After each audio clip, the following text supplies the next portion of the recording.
Good morning. Today we will see the environmental concerns and legislation for automotive AC system, means laws for the automotive AC system. So first is the one established. So first we see the introduction about the environmental concerns and legislation for automotive AC system. In June 1974, two chemists from the University of California in the United States, F. Sherwood Rowland and Mario Molina, published a report in the journal Nature. It indicated that freon gas, which is the trade name of the chlorofluorocarbons, means CFC, may have an influence on the ozone layer and consequently may affect the human life and ecologically system. This thesis provoked a great debate throughout the world, which continued to grow until the use of freon come to be regulated. So in June 1990, the Montreal Protocol second treat powers meeting was held, and the participating powers agreed to strengthen the regulation of specified freon. They agreed the use of target freon would be reduced less than 100% from July 1989 or to 50% or less from January 1995 and to 15% or less from January 1997. By the year 2000 it be totally abolished. So first is the established in June 2000 European Climate Change Program, means ECCP. So the Commission proposal for regulation that covers three industrial greenhouse gases in the Kyoto Protocol has three main elements.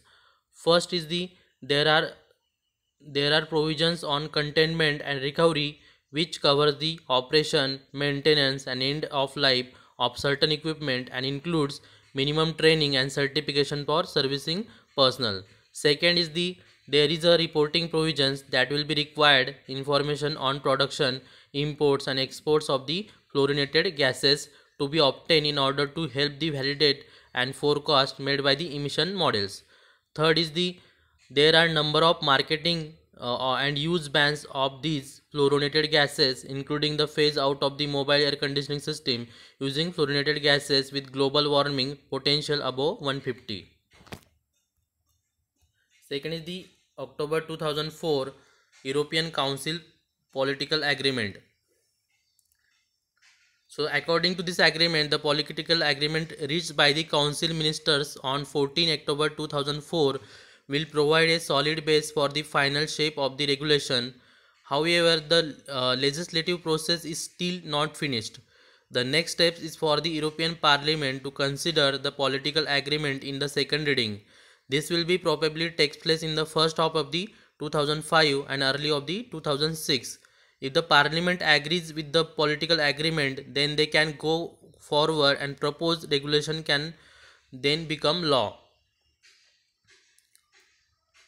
Next, Europe and the view of the motor industry provided by the Society of Motor Manufacturers and Trades, SMMT.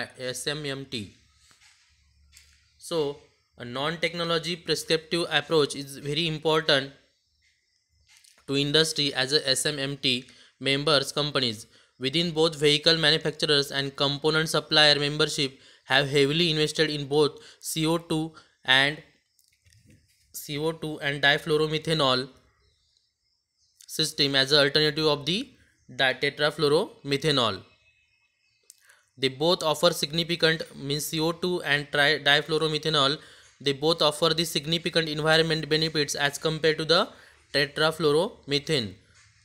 These are the refrigerants, and they both have a significant environment benefits as compared to the tetrafluoromethane. The environment benefits associated with the phasing of the tetrafluoromethane, means ARD 113A, is gained in the human shift by tetrafluoromethane with a GWP. GWP means global warming potential is to measure how destructive is the climate in the pollutant. So 1300 to an alternative with GWP nearly 10 times lower. So the incremental environmental benefits of further reducing the legislative requirement is GWP is a 50 is negligible. Means by using the tetrafluoromethane, by using the difluoromethane and CO2, in case instead of the tetrafluoromethanes, GWP of 13 to alternative GWP nearly 10 times lower. First point in this is the leakage control. The Agreed Council text suggests that introduction of the leakage requirement 12 months after adoption of the harmonized test procedure for new vehicle type and 24 months after adoption of the harmonized test procedure for all new vehicles. So this effectively means transition period of just 12 months. This would require manufacturers and re-engineers MAG system within a unrealized short time frame. Next point is the ban dates. So SMMT means Society of Motor Manufacturers and Traders reinforces the need of sustainable lead time to move the alternative mobile air conditioning system. SMMT consider the earlier possible implementation dates to be 2012 and 2018. However, we understand the political imperative for the early phase of the tetrafluoromethane, and take note that the compromise the position agreed by the council in October 2004. We are committed to ban the tetrafluoromethane from MAC.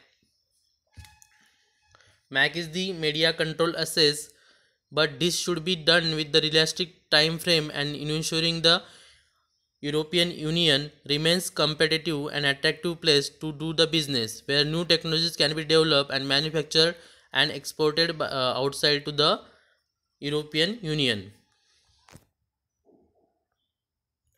Next, the US perspective.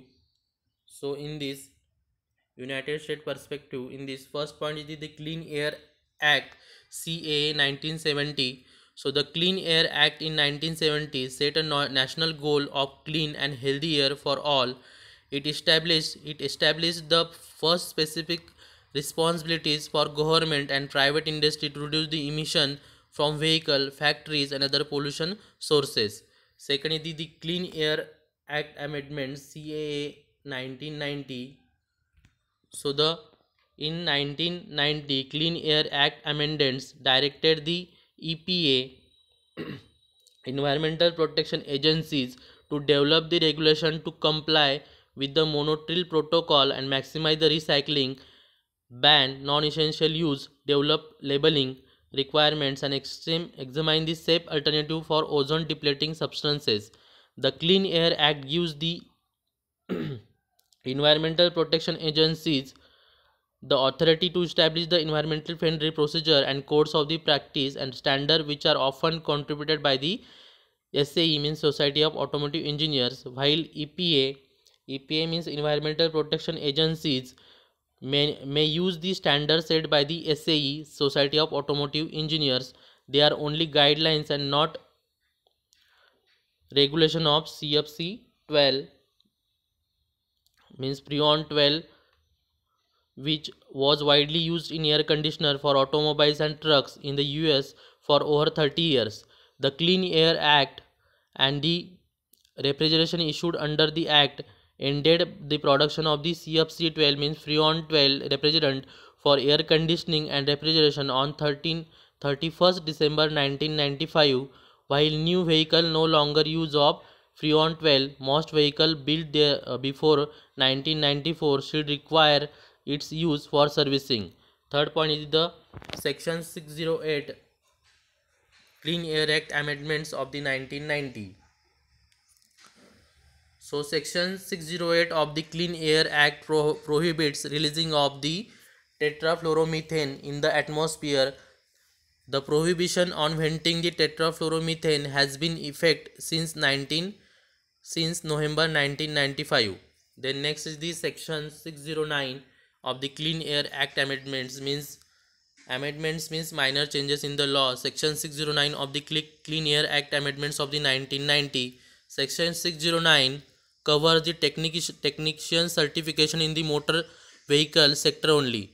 All the technician repairing and servicing the refrigerant circuit must now be certified in refrigerant recovery and recycling procedure to be companies to be in compliance with Section 609 of the Clean Air Act Amendments 1990.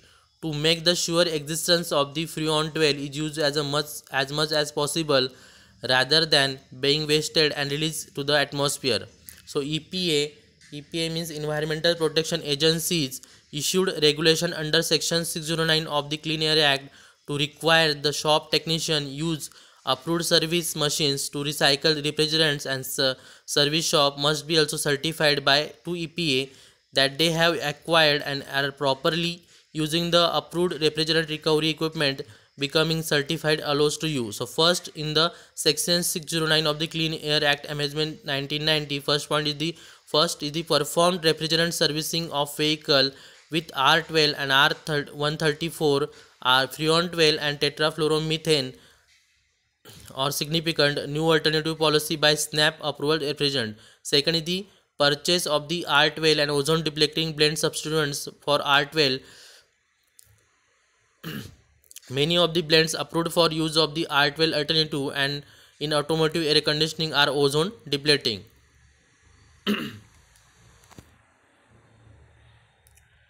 Next is the significant new alternative policies by SNAP. SNAP is a significant new alternative policies. So in 1994, EPA, Environmental Protection Agencies, established a SNAP program to review the alternatives to ozone depleting substances like Freon 12 refrigerant under the authority of the 1990 Clean Air Act. The 1990 Clean Air Act CAA, EPA examines the new substitutes for the ozone depleting, global warming flammability and toxicity characteristics. So EPA has determined that several refrigerants are acceptable for use as a Freon 12 replacement CFC12 in motor vehicle air conditioning system subject to certain use conditions. So in this is the record keeping.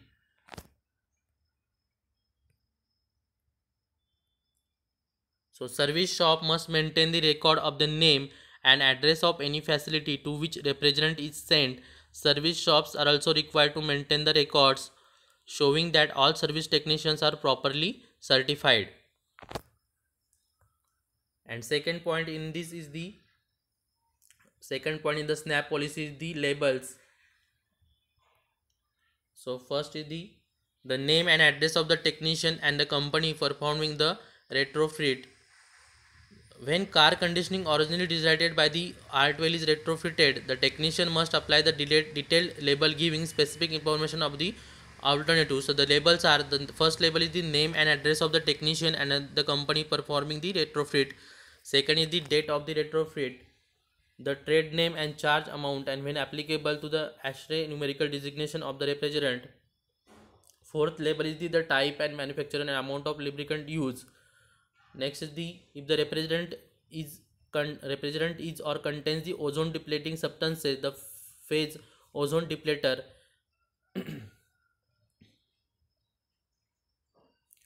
Next is if the refrigerant is a flammable according to the ACTM standard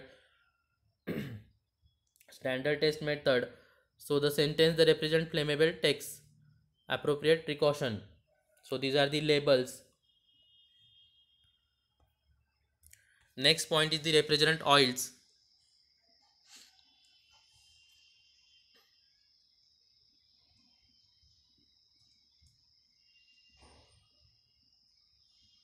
So normally the only source of lubrication of the for a compressor is the oil mixed with the refrigerant. So AC system carry oil through the system with the refrigerant to lubricate the parts of the system, including the compressor. Because of the loads and speeds at which compressor operates, proper lubrication is must for the long compressor life. So the refrigerant oil required by the system depends on the number of things, but it is primarily dictated by the refrigerant used in the system. So R12 system use a mineral oil. R12 system use the mineral oil. Mineral oil mixed with the R12 means freon 12 refrigerant without breaking down. So mineral oil however cannot be used with R134. Means mineral oil only used with the R12 refrigerant, but it cannot be used with the R134A means tetrafluoromethane, because R134 system requires that the synthetic oil or PAG oil. Synthetic oil or PAG oil means polyalkyl glycol or polyester oil. So most manufacturer of the PAG oil are R134 systems. So mineral oil is mixed with the R12 freon 12 and PAG oil means polyalkyl glycol oil is mixes with the R134A means tetrafluoromethane refrigerants. So alternate aftermarket companies on the other hand often choose the ester oil for the representation with R134. Ester oil for R134 means tetrafluoromethane, because they tend to attract the less moisture than the PAG oil. PAG oil means polyalkyl oil. So most often when system has been covered with R12 and R134A means freon 12 and tetrafluoromethane, ester oil will be recommended. Ester oil mixes well with the mineral oil because it is hydrocarbon based. There are number of different blends and refrigerant oil. Always use the one of the recommended by the vehicle manufacturer and compressor manufacturer. Failure to use the correct oil will cause the damage to the compressor. Next is the refrigeration piping.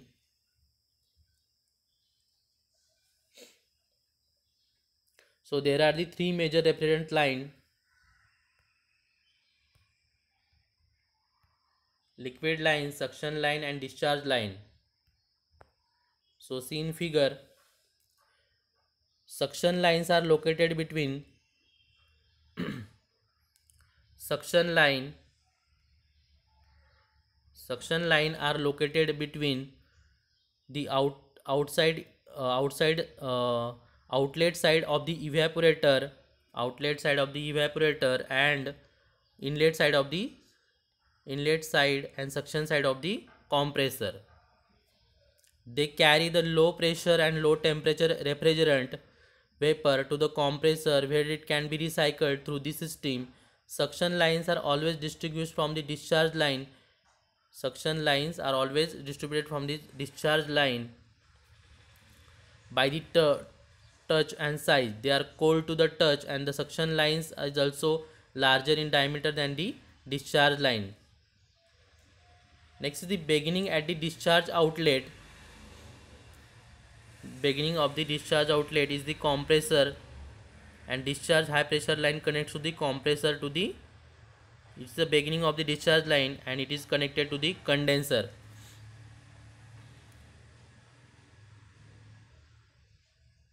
The liquid lines connect to the condenser. Here is the liquid line. It connects to the condenser to the evaporator, condenser to the receiver, and the driver to the inlet side of the expansion wall. It connects to the condenser to the expansion wall. Through these lines, the refrigerant levels through this discharge line and liquid line, the refrigerant travels in the path from the gas state compressor outlet, this is a compressor outlet, to a liquid state to a condenser outlet. Here is the D is the condenser outlet and then to the inlet of the expansion wall, and to the inlet of the expansion wall, capital A is the inlet of the expansion wall, where it is vaporized on entry of the evaporator. And discharge and liquid lines are always very warm to the touch and easily distinguished from the suction lines. Aluminum tubing is commonly used to connect the AC components where flexibility is not required, where the line is subjected to the vibration, and special rubber hoses are used. Typically, the compressor outlet and inlet lines are rubber hoses with aluminum ends and fittings. So these are the refrigeration piping suction line, discharge line, suction line, discharge line, and liquid line. Suction line is connected with the evaporator and compressor. Evaporator and compressor. Discharge line is connected to the compressor and condenser, and the liquid lines are connected to the condenser and expansion wall.